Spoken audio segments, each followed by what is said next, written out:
내가 날마다 하나님의 말씀을 읽는다.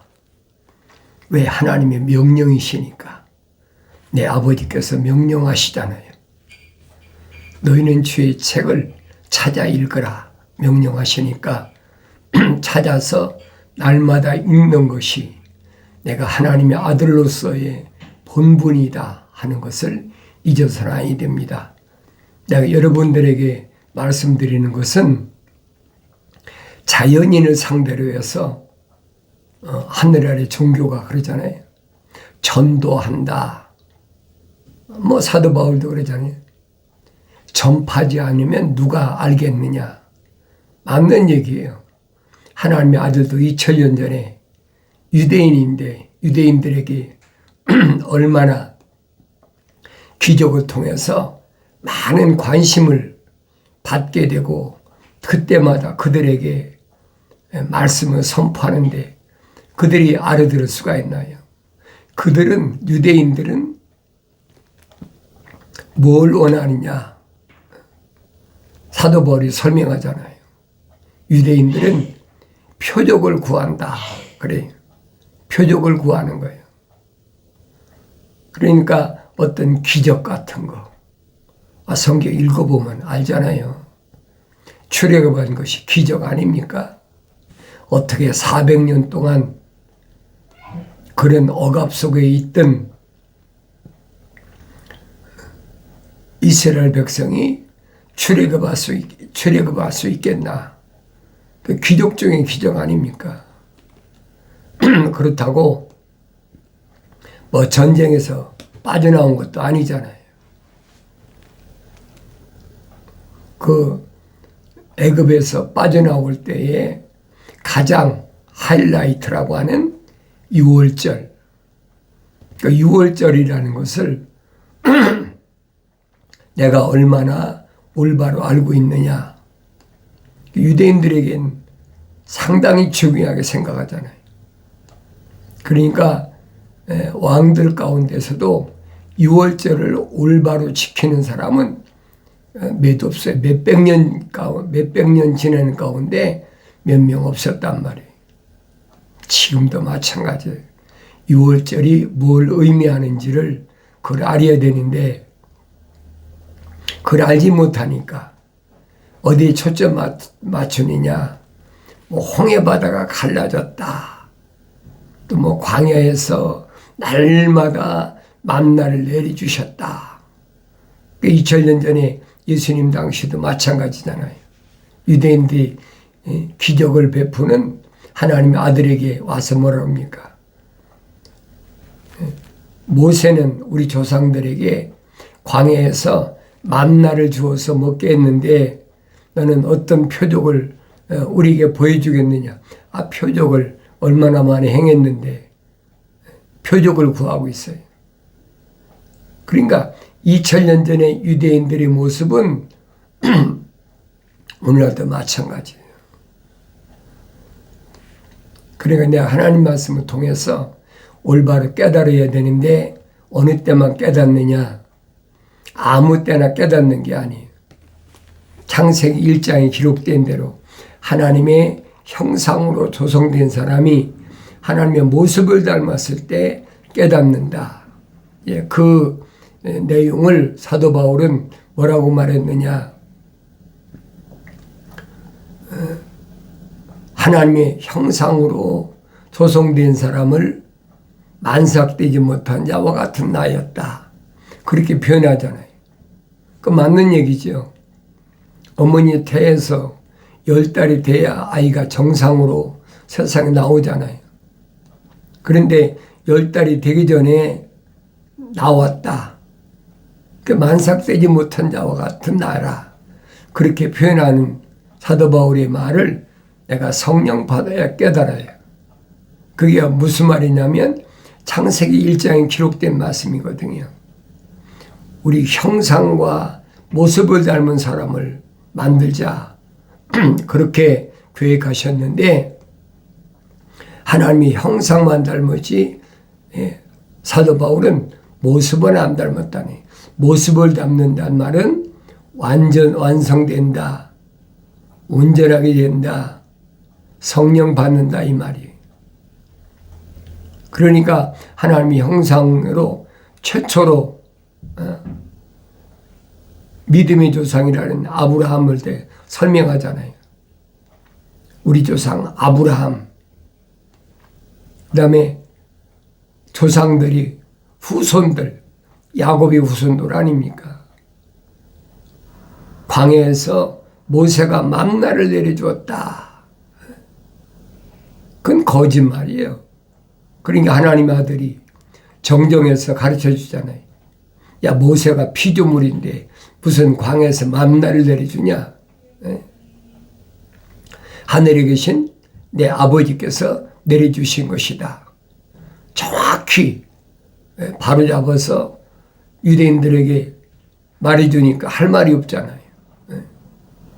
그렇게 내가 성경을 읽어도 하나님의 아들처럼 성령 받아서 완성됐을 때 올바로 깨닫는다는 거예요. 유대인들에게 아무리 다른 나라 언어로 말하지 않잖아요. 히브리어로 말씀하시는데도 못 알아들어. 왜 그럴까? 여러분 생각해 보셨어요? 왜 그럴까? 왜 유대인들에게 히브리어로 말씀하시는데 바리새인들은 선생 아닙니까? 또 뭐 서기관들이나 율법사나 교법사나 사두개인들도 그래도 상류층에 거하는 사람들이죠. 그러면 그렇게 많이 배우고 똑똑하고 유대 종교에서 상류층에 있는 사람이 왜 알아듣지 못했을까? 원인이 뭘까? 그러니까 그들은 한결같이 어디에 포인트를 맞춥니까? 그 기적을 행하는 거. 그 기적이 보통 기적이 아니잖아요. 그런 기적을 누가 행한 적이 어디 있습니까? 안진뱅이가 일어난다. 소경이 눈을 뜬다. 복음서에 자세히 기록됐잖아요. 나면서부터 소경됐다. 그뿐 아니잖아요. 뭐 문둥병이 고쳐졌다. 갖가지 무슨 중풍병이 고쳐졌다. 이건 피조물이 고칠 수 없는 그런 병 아닙니까? 근데 그런 병자를 치료했다. 그 기적인 거죠. 그러니까 어떻게 해서라도 하나님의 아들이 제자가 되보겠다고 유대사에서는 그래도 큰 소리 칠 수 있는 사람들이 몰려드는 거예요. 서민들은 감히 접근하지도 못하잖아요. 그래도 내노라는 사람들이 하나님 아들에게 접근해가지고 사도가 되겠다. 제자가 되겠다는 거죠.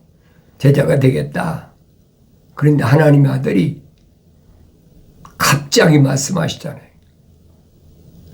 제자들에게 살리는 것은 영이지 육은 전혀 무익하니라. 얼마 전까지만 해도 이 육신적인 병자를 치료해주고 나면서부터 소경된 사람도 또 치료해주고 다 해주고 나셔요. 육신은 무익하다. 그러니까 제자가 되겠다고 찾아온 사람들이 이게 무슨 말인가 이해가 안 되는 거예요. 야, 참 어렵도다 그러잖아요.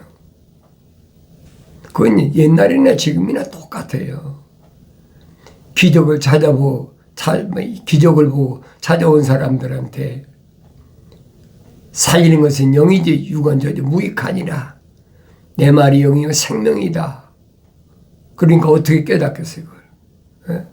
지금도 마찬가지예요. 그러니까 하나님의 아들이 하신 말씀을 하나님의 아들이 뭐라고 말씀하십니까? 사도들과 제자들에게 내가 가서 내 이름으로 아버지께 구해서 보혜사 성령을 너에게 보내줄 테니까 그 성령이 오시면 성령은 자기 말씀을 안 하신다는 거예요.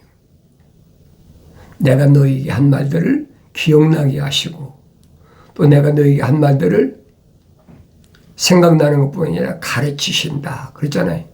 가르치신다. 그리고 이미 선자들 등에 선포된 말씀, 미래 되어질 일들, 사건, 세상 끝날의 사건, 앞으로 일어난 일들에 대하여 그가 알게 하신다. 그러니까 사도 바울 서신에서 특히 고린도 지방에 있는 교회들에게 보낸 편지에서 성령의 9가지 은사를 설명하잖아요. 그러니까 성령 받고 내가 바울 서신을 읽어야 되고 성령 받고 사도들이 증거한 말씀 그걸 내가 읽어야 깨닫지 성령 받기 전에 깨달을 수가 없어요.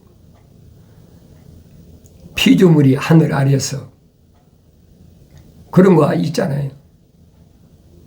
성경 공부한다.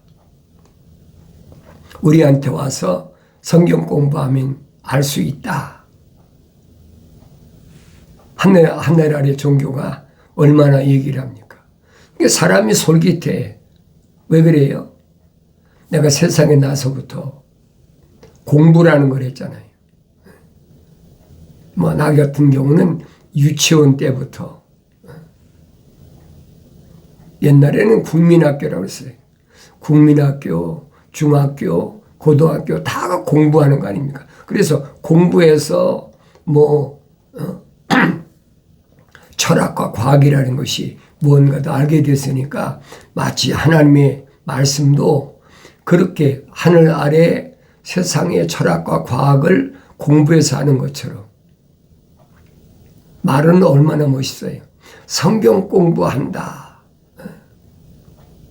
성경 공부 뭐예요? 거룩한 하나님의 말씀을 배우는 거란 말이에요. 그런데 하나님의 거룩한 생명의 호흡이 들어가지도 않은 하나님의 거룩한 속성이 안 들어간 사람이 다시 말하면 하나님의 형상을 닮지도 않은 사람이 하나님의 모습을 닮을 수 없다고 사도 바울이 분명히 설명했는데 그런 사람이 또 하나님의 아들이 선포하시잖아요. 성령 그가 오시면 내가 너에게 한 말들을 생각나게 하시고 가르치신다고 했는데 성령도 안 받은 사람이 하늘 아래 지식으로 가르치겠다. 그것이 하늘 아래 종교 사는 행위란 말이에요. 내가 성경을 읽으면 알죠. 그러나 내가 성경을 안 읽고는 도무지 알 수가 없어요. 그래서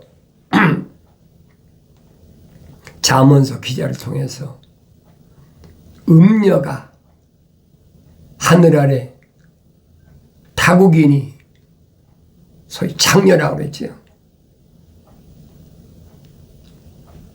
이런 자들이 가르치는 것은 유동적이다.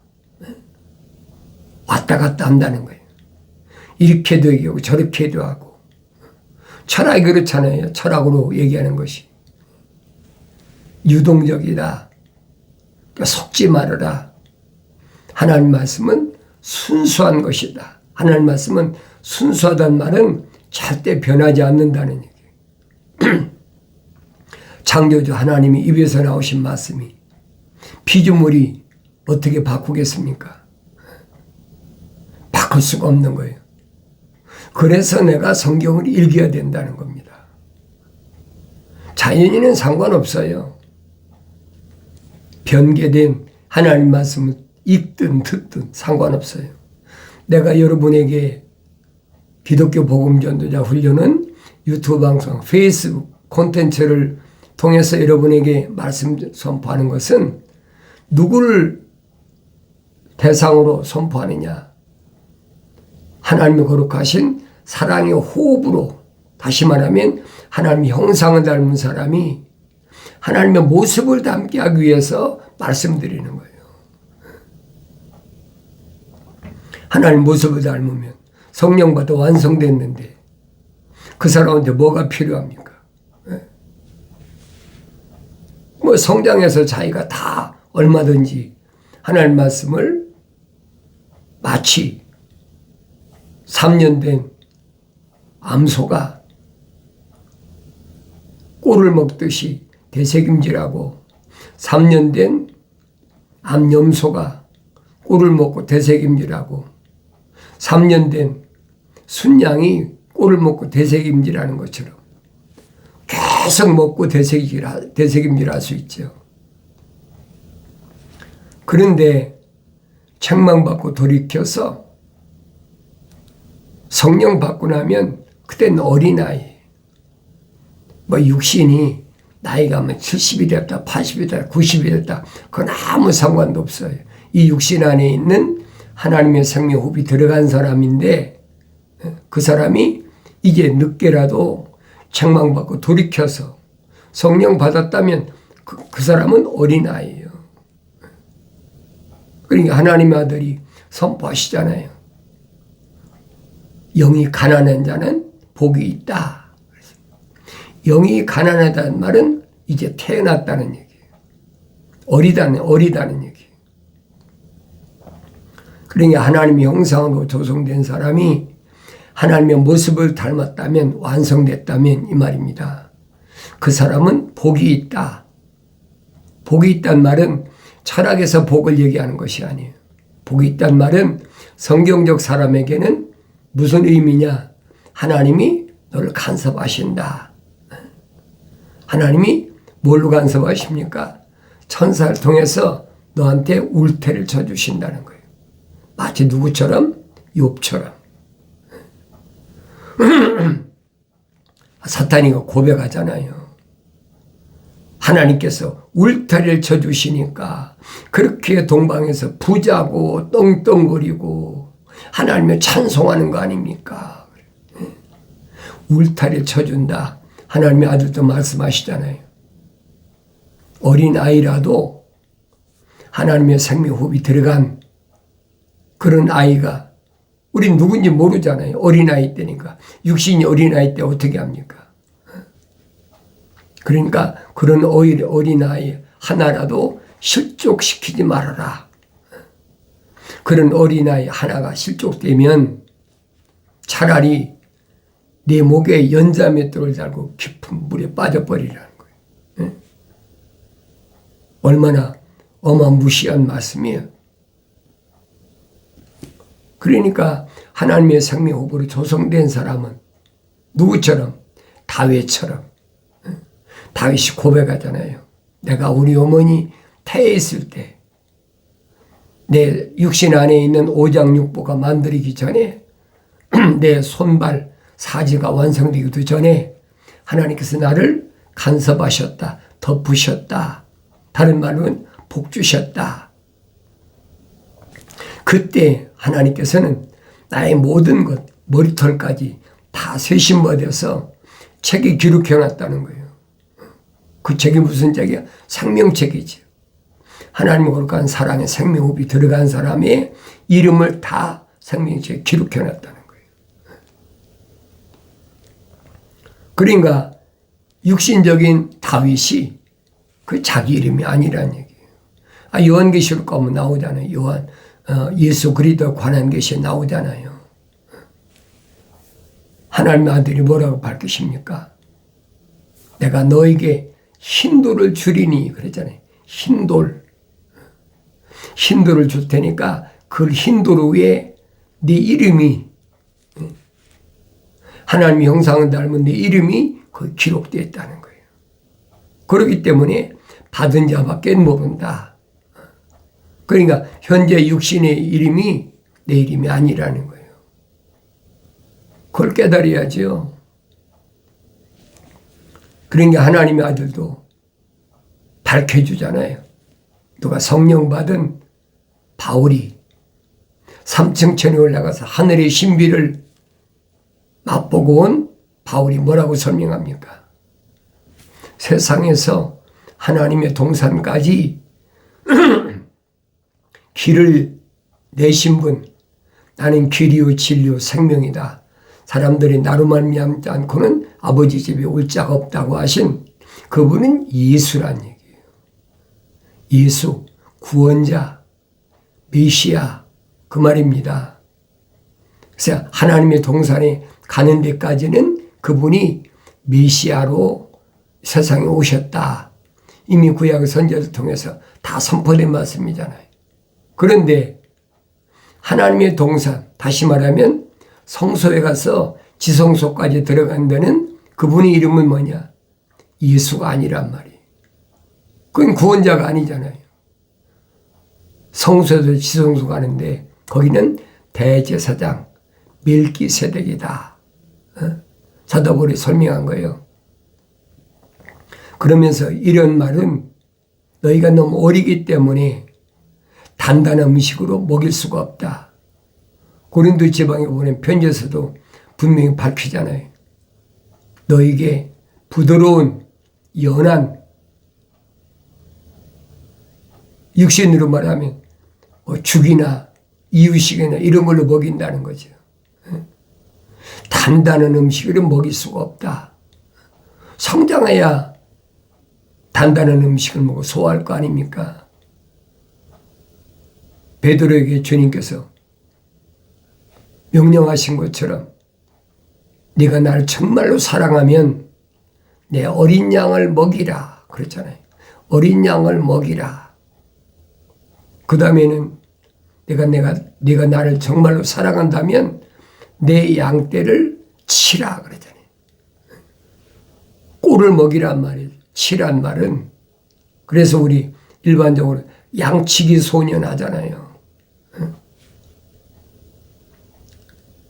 내 양을 치라. 그리고 세 번째는 내 양을 먹이라 그랬잖아요. 끝까지 세 단계. 어린아이 때 단계. 그 다음에 성년했을 때 단계. 그 다음에는 무슨 단계냐? 노년이었을 때 단계. 그러니까 하나님의 말씀은 아무나 피조물이 내가 알고 싶다고 알아지는 게 아니란 말이에요. 우리 어린이 일반적으로 그런 말 많이 하잖아요. 성경 공부한다. 바이블 스터디한다. 그건 기독교 아니에요, 여러분. 기독교는 사람이 가르치는 게 아니에요. 사람을 통해서 가르친다면 성령 받은 하나님의 아들처럼 육신이 오셨는데 요단강가에서 침례 받으실 때 성령 받았다는 얘기예요. 그러니까 하나님의 아들이 제자들에게 뭐라 합니까? 선생이 되지 말아라 그러잖아요. 선생 될 자격이 없다는 거예요. 선생은 오직 누구요? 그리스도, 메시아만이 선생이라는 거예요. 왜 성령 받은 사람이 하나님의 아들 예수밖에 없으니까 이건 2000년 동안 똑같아요. 하나님의 거룩한 계획은 피조물에 의해서 전파되지만은 완성되는 것은 그 중에서 하나님의 생명 호흡으로 조성된 사람이 책망받고 돌이켜서 성령받아 완성될 때만이 올바로 깨닫게 된다. 근데 요즘은 이제 거의 한 2000년 동안 사람에 의해서 사람이 가르쳐가지고 뭐가 하는 것처럼 세상의 학문이 그렇잖아요. 어느 때가 제일 심했습니까? 헬라 때부터 제일 심했잖아요. 금신상으로 말하면 배와 넓적다리 때. 그때 철학이라는 것이 세상을 지배하기 시작하잖아요. 그러니까 우리가 학교에서 공부할 때 배우잖아요. 세계 3대 철학자. 그러면 뭐 소크라테스, 플라톤, 아리스토텔레스. 이 세 사람이 인류 문명에 엄청난 기여를 한 사람이다. 그러니까 아리스토텔레스는 알렉산더 대왕을 어렸을 때 공부 가르치던 가정교사였었어요. 그러니까 18세밖에 안 됐는데도 아버지의 명에 따라서 전쟁에 나가서 철학을 공부했으니까 지중해 일대를 다 점령해 버리잖아요. 알렉산더 대왕은 한 번도 패한 적이 없는 사람이에요. 그 젊은 나이에. 그리고 지중해 일대에다가 성전도시 세웠잖아요. 그 이름이 알렉산드리아. 알렉산드리아가 알렉산더 대왕이 지중해 일대를 점령하고 세운 성전도시 이름이란 말이에요. 그 철학이라는 것이 그러니까 이게 헬라에서 어디로 넘어왔습니까? 로마로 넘어왔잖아요. 철 종아리. 그러니까 헬라 문화가 지배적이죠. 압도적이죠. 그래서 사도 바울이 설명하는 게 그거예요. 유대인은 표적을 구하고 헬라인은 지혜를 구하지만은 그 기독교 아니라는 거예요. 우리는 하나님의 말씀, 말씀의 능력, 사도 바울이 증거한 말씀을 내가 성령 받기 전에 알아들을 수가 없어요. 그래서 하나님 말씀하신 게 나의 책망을 듣고 그러잖아요. 돌이키라. 명령이잖아요. 나의 책망을 들은 사람은 반드시 돌이켜야 된다는 거예요. 돌이켰을 때 어떤 현상이냐. 보라. 하나님 보여야 돼요. 돌이켰는데 하나님이 안 보인다? 그건 돌이킨 게 아니에요. 그러니까 하나님의 거룩하신 사랑의 생명이 들어간 사람만 해당된다는 얘기예요. 자연인은 아무리 돌이켜도 하나님 아버지를 뵐 수가 없어요. 책망으로 들리지도 않고 돌이키지도 않고 그럼 약속하신 성령 보라. 내 영을 부어서 내 말들을 알게 하리라. 약속하신 말씀이 그에게는 무용지물이요. 아무것도 아니에요. 마치 2000년 전에 하나님의 아들이 살리는 것은 영이지 육은 전혀 무익하니라. 내 말이 영이요 생명이다. 참 어렵도다. 그러고 제자가 되겠다고 자원한 사람들이 다 떠나버리잖아요. 그러니까 하나님 아들이 선택한 사도들에게 너희도 가려느냐 물으시잖아요. 너희도 가려느냐. 사도들은 뭐라고 합니까? 영생의 말씀이 계시는데 우리가 어디로 가오리까? 초점은 영원한 생명이 있단 말이에요. 영생. 하나님 말씀을 올바로 깨닫고 책망받을 때 돌이켜서 약속하신 성령으로 충만하기를 바랍니다.